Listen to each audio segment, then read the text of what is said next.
let me quickly introduce myself and my colleague today who will be um, presenting in this webinar. So my name is Guan Yan. I'm the ISSS advisor. Joining me today will be my colleague, Jane. Hello, everyone. My name is Jean. I am the other advisor in the office. Welcome. Thank you. And then we are gradually have more people joining us. So we will start the webinar. The format of today's webinar will be mainly for Q&A sessions. We will play a video about the OPT application procedures and timeline and things to pay attention to. Then if you have questions during the whole process, you can type your question at the Q&A session. And then Jean and I will be answering your questions during the presentation. And of course, you can save your questions at the end. So Jean and I will also be answering any questions at the end of the presentation as well. All right, so now we will start the video. Hello, everyone. Thank you for joining. I am Donna Steinfeld, Associate Director Advising Services at ISSS. Today we are going to do a workshop on optional practical training, also known as OPT. This workshop will focus primarily on post-completion OPT, so will be geared towards those graduating this fall as well as this spring. So for those of you who are looking to apply for OPT, there are certain basic information to be aware of. The first thing is that why is OPT granted to F1 students? It is to apply the knowledge that you're learning in your major, in your classroom, to a practical work experience. So this is a benefit of your F1 status. For regular OPT, there is 12 months given at each degree level. It can be done as pre-completion OPT, which is during your academic program, or post-completion OPT, which is something that is for after you graduate. ISSS is going to recommend you for OPT, but the actual application is authorized by the USCIS, and that's U.S. Citizenship and Immigration Services. So who is eligible? To eligible, you have to be in valid F1 status at the time that you're applying and have completed at least one academic year in a lawful immigration status. Now, a common question is, do I need a job at the time I'm applying? With OPT, that is not necessary. So you can start the process with the timelines that we will review before you have been offered a job. So the types of OPT employment, again, during regular OPT, this is the first 12 months, or pre-completion OPT, the employment can be paid or unpaid. It is okay to be volunteering, and it has to be a legitimate unpaid work. So if you're not receiving a paycheck, the employer has to make sure they are giving you something that has been vetted to be a bona fide opportunity where it is not necessary to pay the employee. Students may hold multiple positions. So when you're on that pre-completion or post-completion OPT, that first 12 months, you can have multiple part-time jobs. You can switch jobs as long as it's all related to your major field of study and you're working at least 20 hours a week. The 20 hours a week is for that full-time post-completion OPT. So as long as you're accumulating up to that amount, you can be changing, starting one job, adding another. You have a lot of flexibility in that initial 12 months of post-completion OPT. Now, I mentioned work in the field of study, and employment is required that you are working and being able to show the connection between what you studied at Penn to what you're doing in your job. So this is a common discussion and question we get from students. The key thing is that you are looking at what are you doing in this position? Maybe not so much the company, it could be a manufacturing company, but you're doing the finance portion and your major's finance. You want to look at what you learned in your academic program. What does it prepare you to do? Do you feel comfortable explaining and justifying that relationship? ISSS can give you general guidance and what it mean to be working directly related to your major field of study, but you have other resources. You can talk to your department, who've developed the curriculum, who administer the curriculum. You can talk to alumni. Career Services has these 2 good work sites that are also helpful, and they are also an excellent resource when you're looking for employment or looking to see how your employment will work as an F1 student on OPT. So the application process, it's a multi-step process, and we will go into each of these as we move along.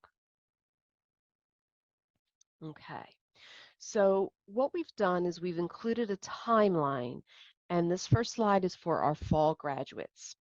So fall graduation this year is December 21st.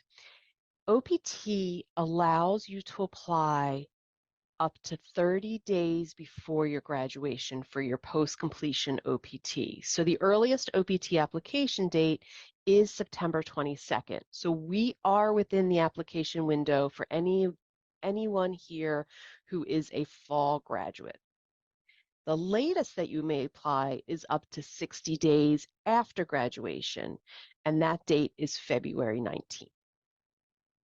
So we may have some spring graduates who have joined us, or even those who are graduating later on. This gives you also an idea of the potential timing. So for our spring graduates, we are looking at May 20th, 2024. The earliest application will be February 20th, 2024, and the latest will be July 19th of next year. So one of the key things to note is that when you're applying for OPT, we will open up the process in the IPEN system no more than 95 days ahead of May 20th, but we will not release any I-20s until the 20th. Because what happens is if an application goes in too soon to USCIS, they will deny that application. So we want to protect that for you. So any applications you will get at the earliest on February 20th for our spring grads. So the process itself. I mean, the key thing is you want to make sure, in addition to attending the workshop, is to make sure to read the OPT section on our website. There is going to be an OPT request e-form that is IPEN. The first step will be you'll complete that. It will go to your academic advisor for their approval. They confirm you've maintained, good academic standing, that you're graduating, if for our post-completion OPT applications. And then for those, you will have to pay, there is a pen processing fee that you'll go through that process, as well as a tutorial that you will complete that will allow you to complete the e-form request. So one thing to make sure to take note is that the processing time after your academic advisor gives their approval, ISSS needs about 3 to 5 business days to process. When we're looking at our very high peak times in spring, we do ask for a little more allowance. It could take closer to 5 to 7 days. We give you a new I-20 that is going to have the OPT recommendation. That will include the dates that you will select when you put together your e-form. So OPT is 4 specific dates, and that start date falls within 60 days of graduation. So, and it falls along the same lines as your grace period if you were to have one, if you weren't applying for OPT. So you're applying for OPT and you are going to pick a date that falls, for example, if it's December 19th, and the latest date you can apply is February 20th. Any day within there, between the 20th of December and the 20th of February, you will ask for your OPTs to start, and that will be up to 12 months for the end date. We will email you that I-20 for you to be able to print and sign and then upload as part of the next step, which is applying with USCIS. USCIS in recent years has implemented an online portal to apply for OPT, and we recommend that students use that online application versus the older method of mailing it into USCIS. So we do have instructions for filing the application form for the government, which is the I-765, after you've gotten the OPT I-20 from ISSS. You do need that for your application. When we give you that I-20, there is a 30-day window for which you need to apply on the online portal with USCIS. If you apply more than 30 days from when we issue the I-20, they will deny the application. So it's very important that you're not holding on to that before you move on to that next step. What I would encourage is that if you do take some time and you are applying later, to reach out to your ISSS advisor. We can easily issue a new recommendation to make sure that your I-20 is not outdated. Also is a link there for more information on filing online with USCIS. So this outlines some of the benefits to file online. All information is done that way, so you don't have to put together a packet, you don't have to mail it, incur that cost.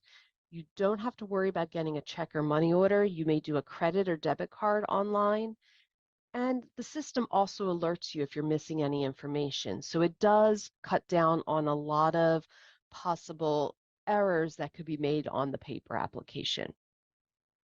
You also will be able to track your application online, and you will get a receipt number. The online portal, if you were to get a request for more evidence, there is a way to upload that to the online portal as well.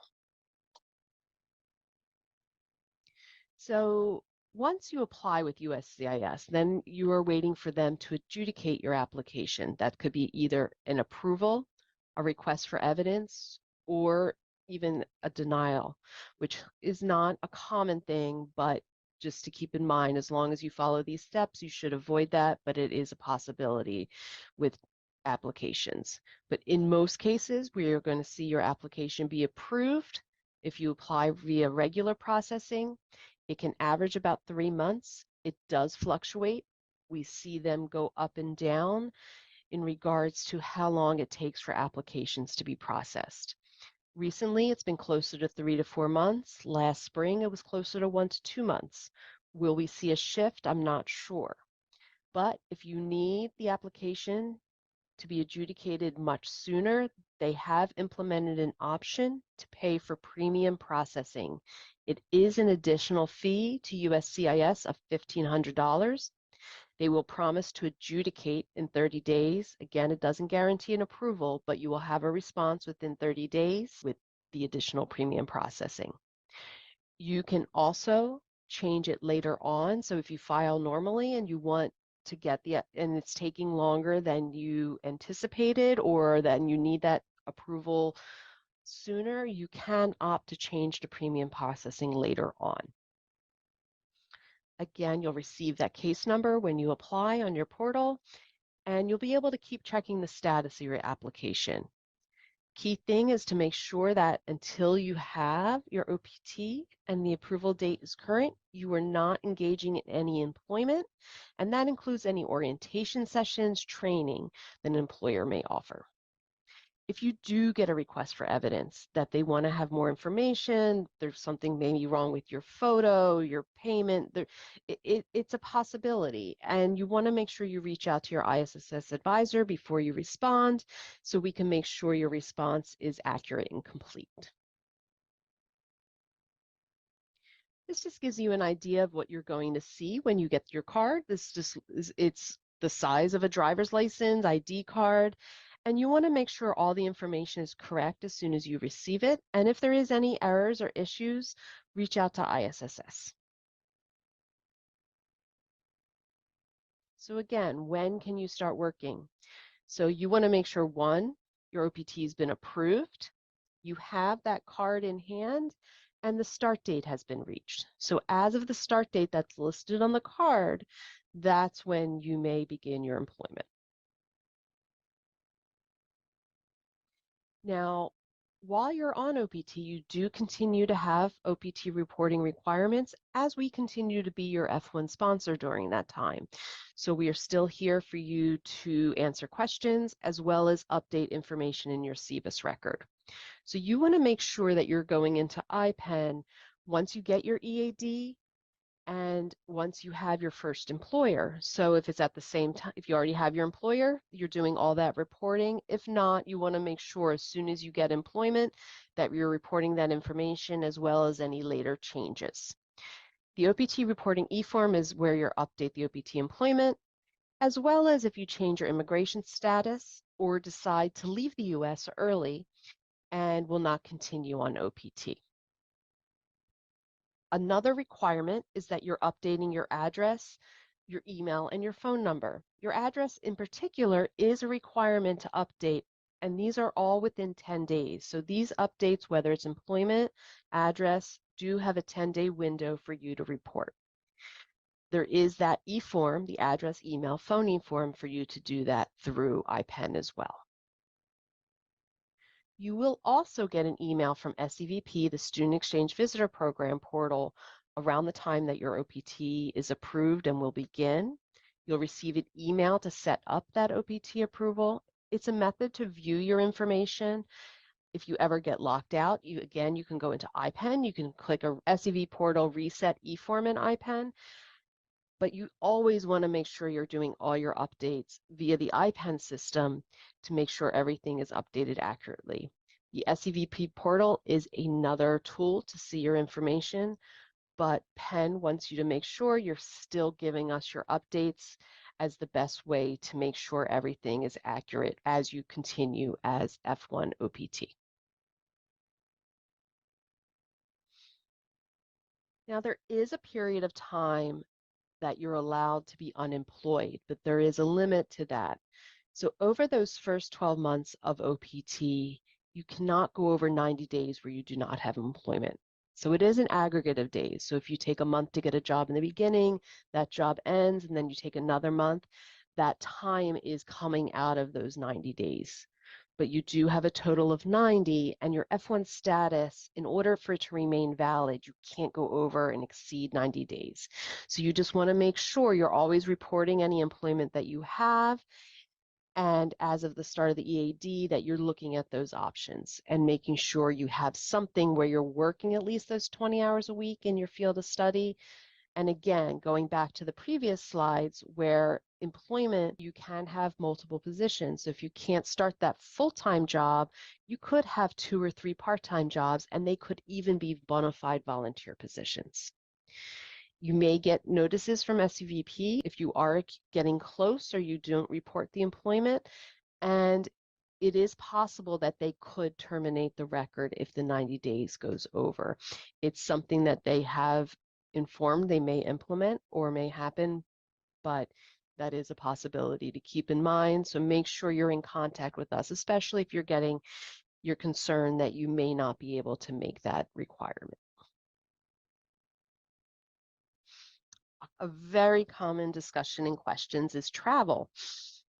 And in certain cases, travel is not recommended or advised. So we are going to go over those specific travel scenarios, basically before graduation and after graduation. So before your program end date, travel is not as much of an issue.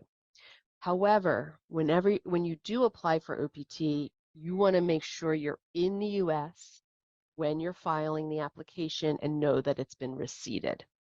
Once it's receipted, you can travel as you normally would as a student with your F1 documents.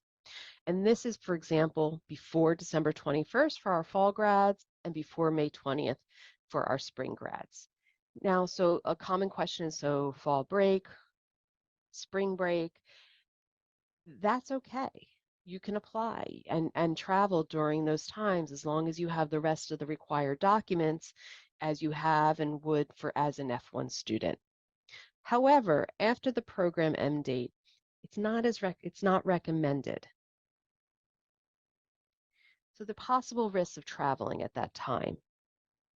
If you need a new visa and you need to apply, without the EAD, you may not be able to do that. if your EAD is lost in the mail, you're not here to kind of do any of the footwork to try and locate it. Now, the biggest issue is if it's denied while you're abroad and you've left, you no longer have that connection to your F1 because your grace period is no longer something that's in place because you're outside the US and it's after graduation. So that is the most risky potential option of traveling while the OPT is pending and we are beyond the end of your program end date. There's also the possibility that USCIS inquiry and the deadline to respond to an RFE, being in the US, it may be an option that's much easier to do and keep track of. Travel is not prohibited while OPT is pending. However, you do need to make that decision, and we do advise to talk to us about your particular circumstances as needed. Travel restrictions, they can change, so you want to be aware of that. And ultimately, the officers at Customs and Border Protection make that decision for entry. So if you have any questions about travel, and if it's necessary for you to do so, feel free to reach out to us. But again, ultimately, you'll make that decision, but it's good to be aware of the risks. All right, so what if your OPT is approved? So one good thing is you have these normal documents. Again, valid passport. Your F1 visa is valid to re-enter unless you're Canadian and don't need the visa.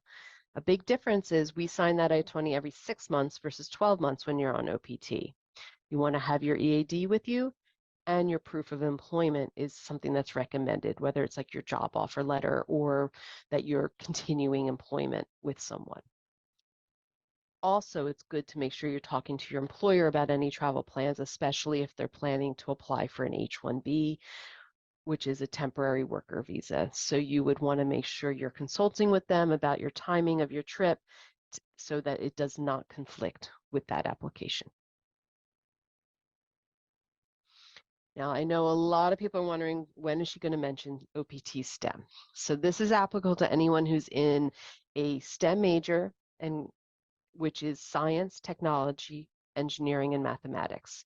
You are eligible to extend OPT for an additional 24 months. I encourage you to make sure to read our STEM website. And something to note, it's not part of this initial application. It's something that you are going to be doing before the end of your 12 months of OPT or whatever you have remaining if you did pre-completion. So it's 90 days before that OPT end date when you can apply. So the eligibility again is that you are in a STEM major. You do have to have a job where you're working in that STEM degree, and your employer has to be part of what's called E-Verify. They help you fill out what's called a I-983 training plan, but the actual application process is very similar to OPT, but there is some additional steps that are required in coordination with your employer. Once you are on STEM, you do have reporting requirements, and these are very important to be sure you're doing these in IPEN. Every 6 months, you're validating your employment and your address. At the 12-month mark, you're also doing a 12-month evaluation. The 24-month mark, you're doing a final evaluation and doing that final reporting. You also need to make sure you're always updating any employment and contact information as well as your address. And again, there's STEM OPT reporting e-forms and address updates all in IPEN. We continue to be your F1 sponsor, and we continue to help you with this reporting requirements. Now, H-1B cap gap, this is something that is it's a little hard to explain on a slide, but just so you know, when your OPT is ending, there may be a possibility if your employer has applied for an H-1B for you to continue working on OPT until the effective H-1B date, which would be October 1st. So this is when there's a change of status They're applying for you to go from F1 to H1B. You're accepted in the lottery that's associated with the H1B authorization and application. And your OPT goes until at least April 1st. And then the employer is applying for an October 1st start date. The OPT is extended to September 30th. And this as long as your H1B remains valid, it's not rejected, denied, or revoked. So frequently asked questions. My OPT is more than 30 days old. My OPT I-20 is more than 30 days old. May I use it to apply for OPT? Definite no. You want to make sure you're talking to your advisor in that scenario. USCIS will deny that application if you send it in more than 30 days from when we issued that I-20. So just reach out to us. We can easily fix that for you. Do I need my EAD before beginning work? Yes. You want to make sure, again, you have your EAD. It has the start date is current, and then you may begin work. Can I change my OPT request dates? This is also no. Once you apply with USCIS, those dates are firm. Your application's gone in. So you want to make sure when you're requesting those dates, starting with the eForm and IPEN, that you know the dates that you want to work or that you think may be the best option for you. So for example, you're finishing your program December 21st. You don't have a job and you're worried that you may not have a job for at least a couple months. The latest date you can pick is February 20th. That's fine. You can February 20th. It's just you're not going to be able to work any sooner than that if you find a job that wants you to start February 1. So you just need to think through that when you're requesting your dates, and you can consult with us as well if you have any questions. Can I cancel my OPT if I have not used it? Withdrawing your OPT before they adjudicate it is something that can be tried, but it's not guaranteed. Once they approve it, it's not possible to cancel it. So if you are approved for OPT, you've applied with the USCIS and you've been approved for OPT, that time will be counted. There's no way to take it back. So this is kind of a related question because I've already used 12 months of OPT in one program. Will I be eligible for another 12 months in another program? That is possible at each higher degree level. So if you're a bachelor's student, you will have 12 months of OPT that you're granted after your bachelor's. If you complete a master's in the US, you can apply for OPT again because it's a higher degree level. Same with master's to PhD. Now, let's say you finish your master's, you apply for OPT, it's granted, then you decide not to use it, and you do another master's program, again, since you can't cancel that first one, you're not going to have another period of OPT. So again, something to think through if you think you may do more than one master's program in the US. And what is my immigration status while on OPT?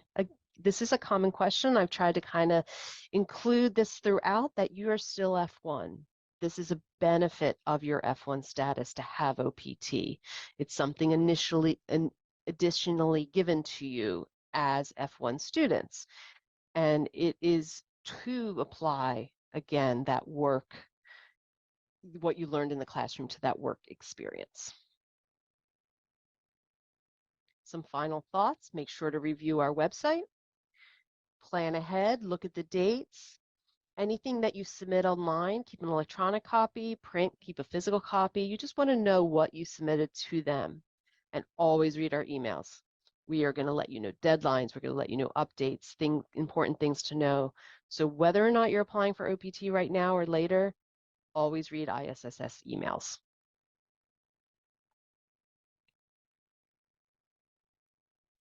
Here's some important links. Make sure if you want to join our Facebook page, Instagram, these are ways to reach us. We have a newsletter that it's good to make sure if you haven't already to sign up for. So I encourage you to make sure to take advantage of all these options to be involved with ISSS and to learn more from ISSS. Thank you, everyone. We hope you share your feedback with us. And also, we will offer you a question and answer session after this presentation. We hope you will stay on and ask any questions of our ISSS team. We wish you the best of luck. Thank you for joining. And also, this webinar will be posted to our website, so you will be able to access it at a later time as well. Thank you. All right, now we are welcoming questions in the Q&A box. We have answered a few so far. I think there's one that we said we're going to answer live. So that is the difference between CPT and pre-completion OPT. So in general, can anybody hear us? Sorry. So basically for the difference between CPT and pre-completion OPT, you just need to keep in mind CPT and pre-completion OPT are both done when students are in school. So which means they can only be applied when it's before your program ending on I-20.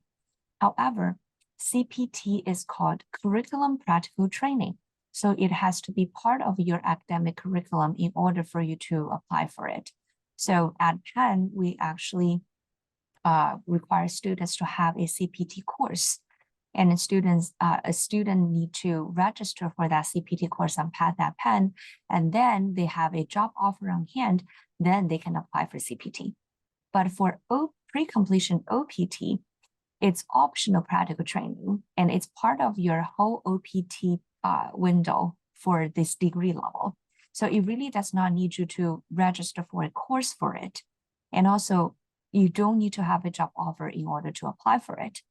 So, but only downside for the pre-completion OPT is, well, actually not the only one, but one of the downside is it takes a long time for the government to adjudicate, because CPT is only adjudicated at school, but OPT, regardless it's pre-completion or post-completion, it's adjudicated at government level. So usually it takes about 3 to 5 months to adjudicate. You can choose to pay more, like $1,500, like my colleague introduced during the recording, $1,500 for premium processing. You can get an answer within 30 days, but it's a very costly thing to do. And another thing is, if you use pre-completion OPT, it will reduce the time you can use after you graduate, because for pre-completion OPT and post-completion OPT together, it's only 12 months per degree level.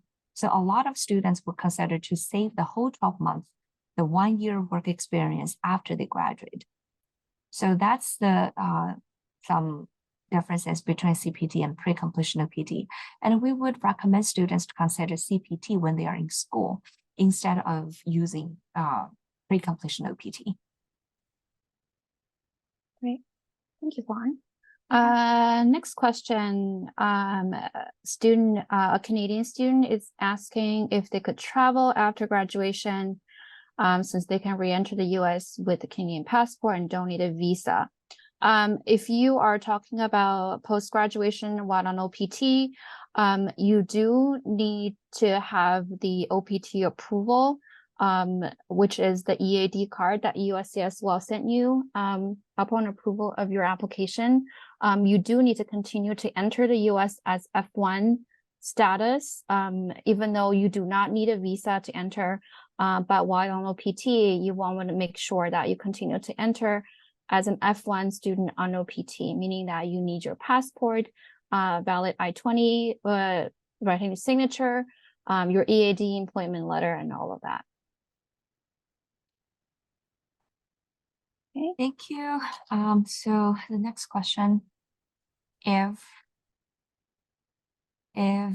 I have from December 20th until February 20th for my start date, and I choose February 20th, does my 12 months ends on December 20th or February 20th?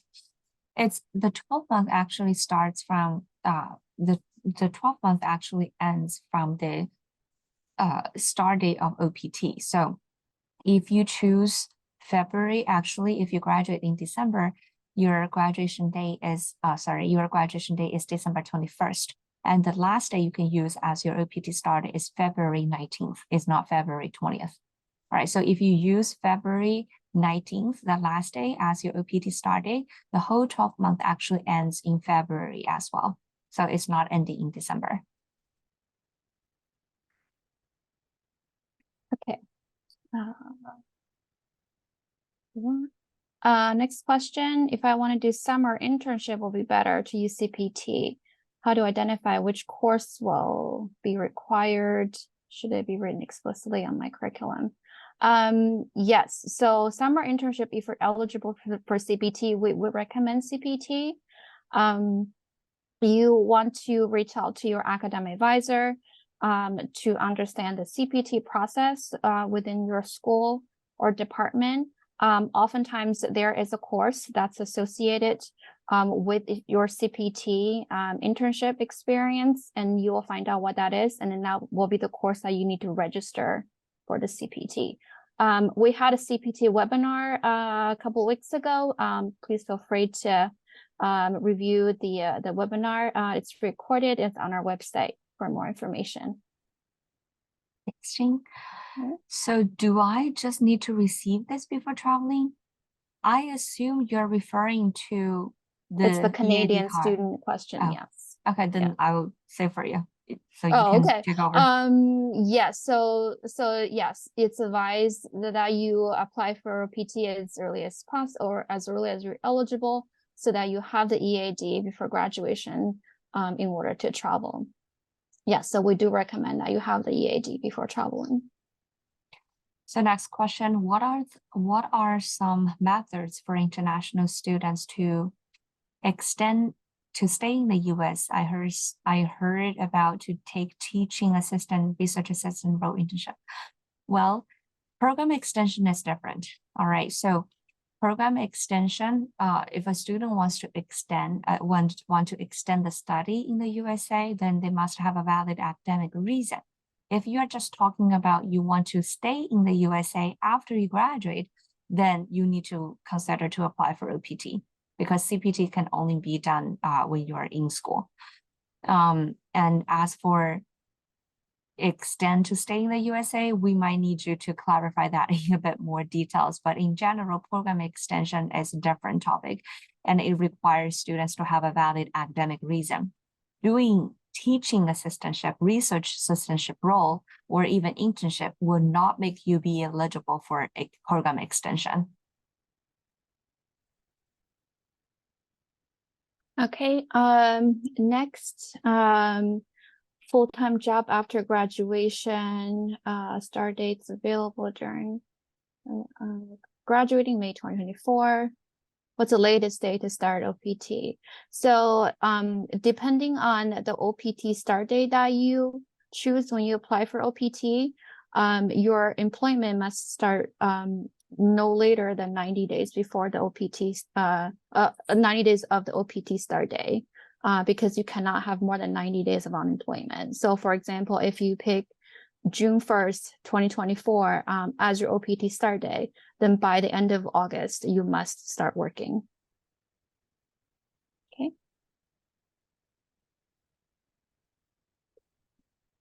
Any other questions?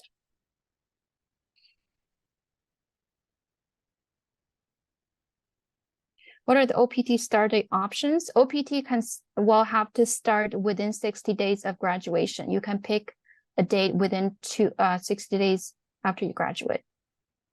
If you have more questions specific to your case, feel free to reach out to us via appointments.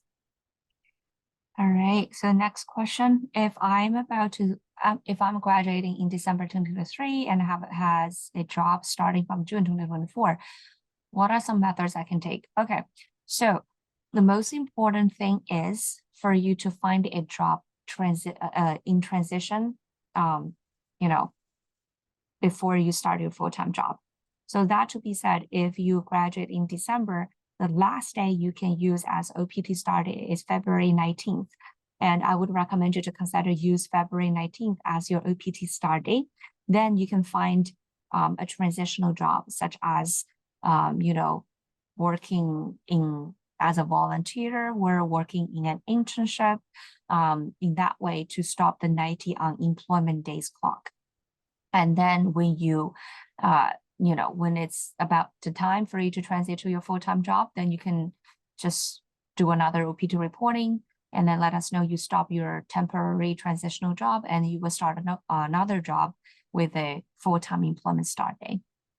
So I guess you are the one asking about the extension, right? Like what are the methods to extend? So yes. So basically if, just FYI, if students have a job start in a later date, and then they want to stop the 90 unemployment days from OPT start date, they can find a temporary transitional job. If you want to work at Penn after you graduate as a teaching assistant or research assistant, you could. However, you will not be considered as the name teaching assistant or student assistant are only applying to students who are in school. If you work, your role is to assist in a research, you will not be called research assistant. You will be called a temporary staff working at Penn. So it's just an HR name, just FYI, but yes, you could find some transitional job in between to stop the 90 unemployment days. Thank you, Juan. Sure. Any other questions related to OPT, STEM OPT extension, cap gap that we mentioned in this slide?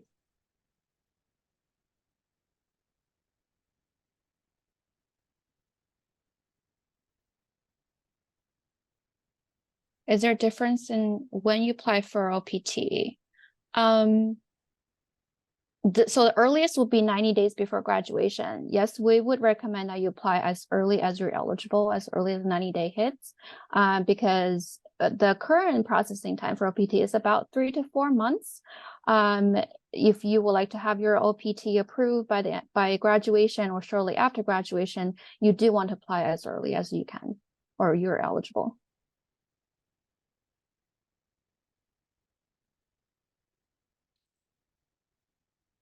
All right.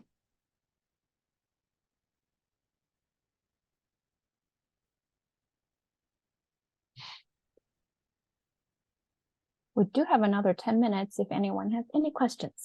Yeah. It's a one-on-one consulting time. Feel free to ask.